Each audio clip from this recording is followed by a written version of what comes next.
Hi everyone, this is Whitney and welcome back to Spastic Chatter. Spastic Chatter is a platform meant to feature those in the Cerebral Palsy community, and I get together with individuals with CP, like myself, to have an uncensored chat, if you will, about what it's like living with this type of disability.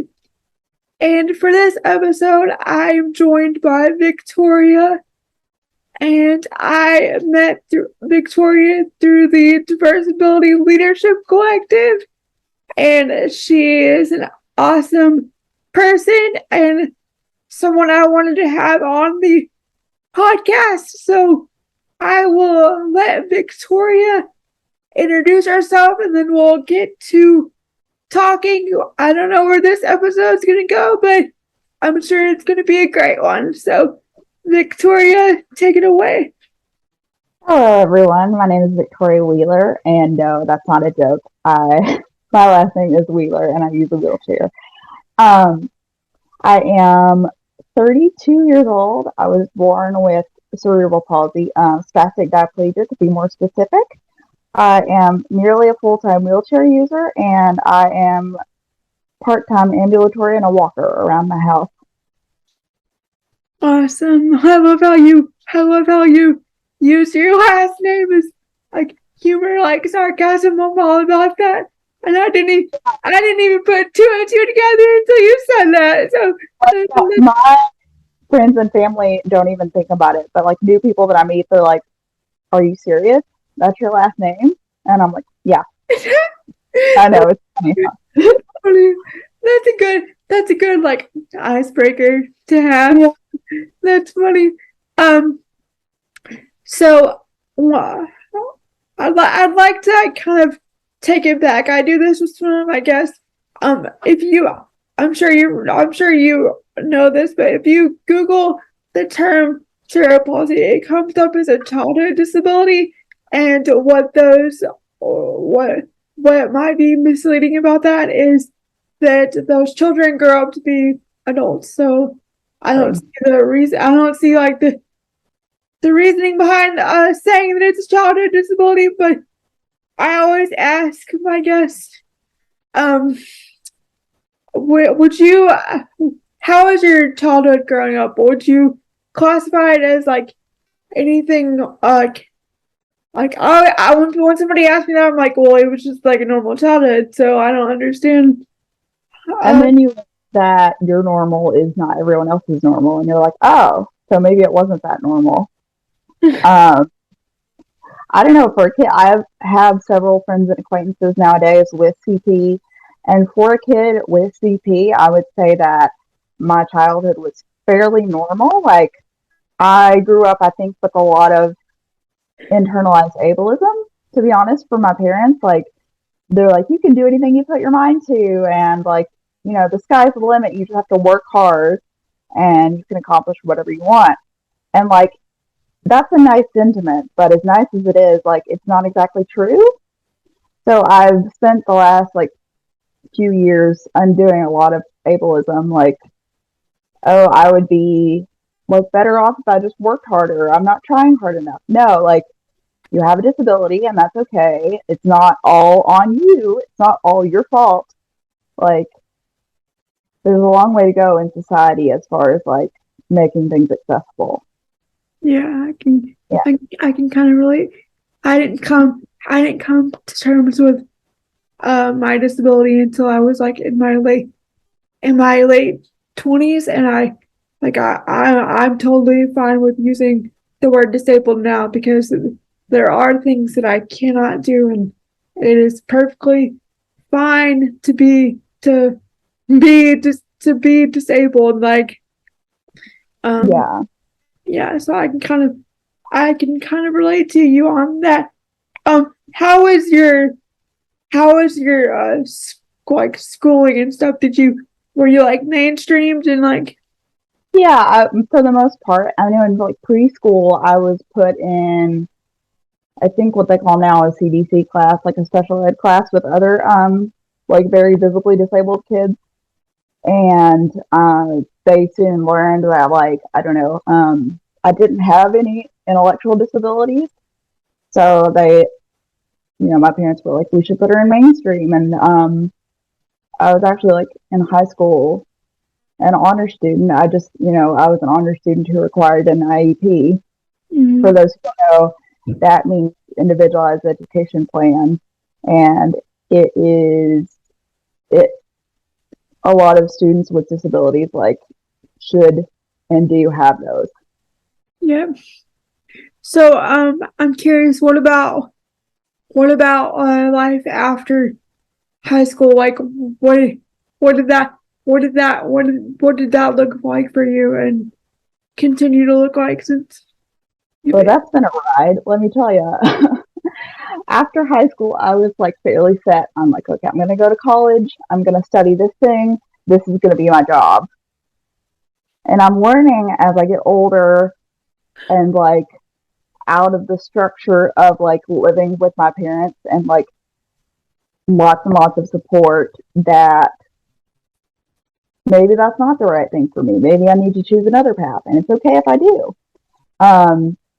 I went to school originally to study Spanish with the intention of being like a translator and interpreter in a medical setting. And after like years of like going back and forth of like studying and then letting it go and then picking back up, I'm like, maybe this is not for me. Speaking Spanish, meeting people who speak Spanish, like visiting different countries where it's spoken. It's great. It's a very specific interest of mine. It's a great hobby. It's a great way for me to get to meet people, but I don't particularly want to do that in a vocational setting anymore. Well, that's awesome that you were able to kind of like self-reflect and you kind of stood your ground per se on like you realized that it wasn't for you, so you decided to go another path where some people might complete their degree even though they're not happy with what they're doing. So I commend you for realizing that and having the courage to kind of like change your path. With that being said, October is National Disability Employment Awareness Month. So what has your vocational experience been like? Well, I went through vocational rehab, as I'm sure you did, what you people and a lot of people with CP do to get funding for training or school. So my degree was funded through vocational rehab. Very fortunate there. I won't lie. Like that was a lifesaver. But so got my undergrad degree, graduated, got my diploma, this and that. Attempted grad school for a semester it was a very demanding master's program with little to no support. I didn't really know what I needed in areas of support, not to mention that it was like in a different state. So out of state, didn't last very long. I was getting pretty ill at the time and it was just too fast paced and I was like, this is not the place for me. So I went back to my hometown for a few years to live with my mom. And then I came back here to my city that I'm currently in now, where I did my undergrad, Knoxville, Tennessee. And I have just been trying to kind of figure out life since then. I have reconnected with a voc rehab counselor to try to get like a certification underway. Didn't pan out, kind of lost motivation and passion for that. So I'm kind of pivoting and exploring what it would be like to be self-employed, not necessarily as an interpreter either. That's awesome. So like kind of an entrepreneur type thing. Where Yeah. I'm gonna put you on the spot. Like what is your dream for being for like a self-employment? I don't know, just something that I am good at. Like I'm a person that like I like to have a specific list of tasks and do that and be done with my work and like know that that's it for the day. Like I don't like the kind of work that a lot of people do where you just kind of like problem solve as you go, if you know what I'm saying. Um, so I have a hobby that I'm trying to turn into a business of sorts. I don't know if you've seen it like on social media and things, but like diamond painting, gem painting is like marketed as this big stress relief hobby. Well, I have found a lot of relief in that, and I want to take what I am good at there and make art for other people. Um, they're little like plastic gems or resin gems, and then like also perler beads. I don't know if you know what those are, but like a lot of people used to craft with them as kids. Like Very cool. you fuse them together with an iron. Yeah. Like yeah. Yeah, I know Um, now. I remember now that you've said that.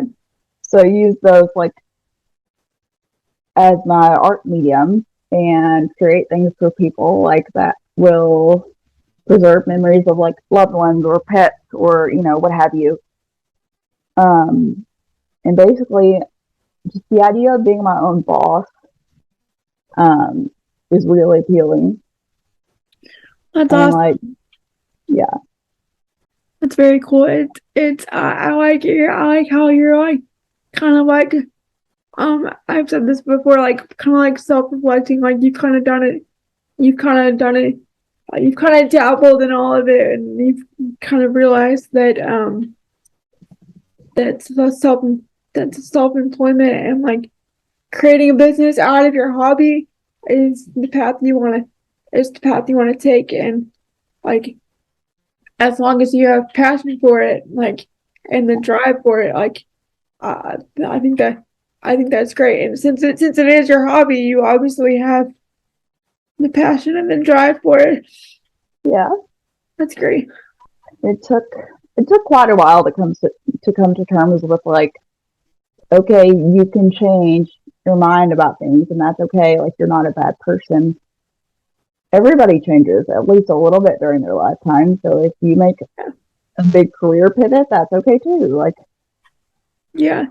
my ultimate goal with self employment is to just be able to support myself financially. Like, being disabled is expensive. Like, I know that you know this. Yeah. Yeah. Well, that's very cool. And I'm sure that you or do you have any like support groups that you're a part of that like you can you can reach out to um like for help or advice or anything Yeah. like that? I'm put into a couple like entrepreneurial support groups in the area. Um, I haven't had the chance to meet with them in person as much as I would like, but hopefully that'll change in the coming months and I can really get the ball rolling at the start of next year. Yeah, because I just asked that question because employment is kind of all about networking. So even if you're self-employed, you can still like network and like get ideas from other people and like learn from their journey and experiences. So Right. yeah. Um, with that being said, do you have any advice that you want to share uh, with with others that may be watching this that are going through similar life experiences as yourself? I mean, only advice that I already hear from other people. Like, I am anxiety queen over here, but I've always heard the advice like, you can be scared, that's okay, but do it anyway. Like, just do it scared. Yeah, Scared. That might be the best thing you ever do. Like, I am naturally just not a risk taker, but I've had to take a lot of risks to be able to get to the place that I'm currently at. So, yeah, I completely relate with all the anxiety and stuff, and like I kind of go like I have this song that I always play when I'm like anxious and stuff about actually about employment, and one of the lines of the song is nobody gets what they want by just sitting there. So exactly. yeah, so I completely I completely relate to what you're saying. Do you have anything else that you want to touch on before we wrap up this interview? What are some what are I was gonna say what are some future goals, but you kind of already talked about that with your bracelets and things like that. But uh, where can where can people follow you on social media? Follow you on your journey, Victoria. My current business related Instagram is the Disabled Diamond Painter, the dot disabled dot diamond dot painter. I can type that out for you later if you need to. Yeah, like I said, that's on Instagram. I'm working on getting on other platforms.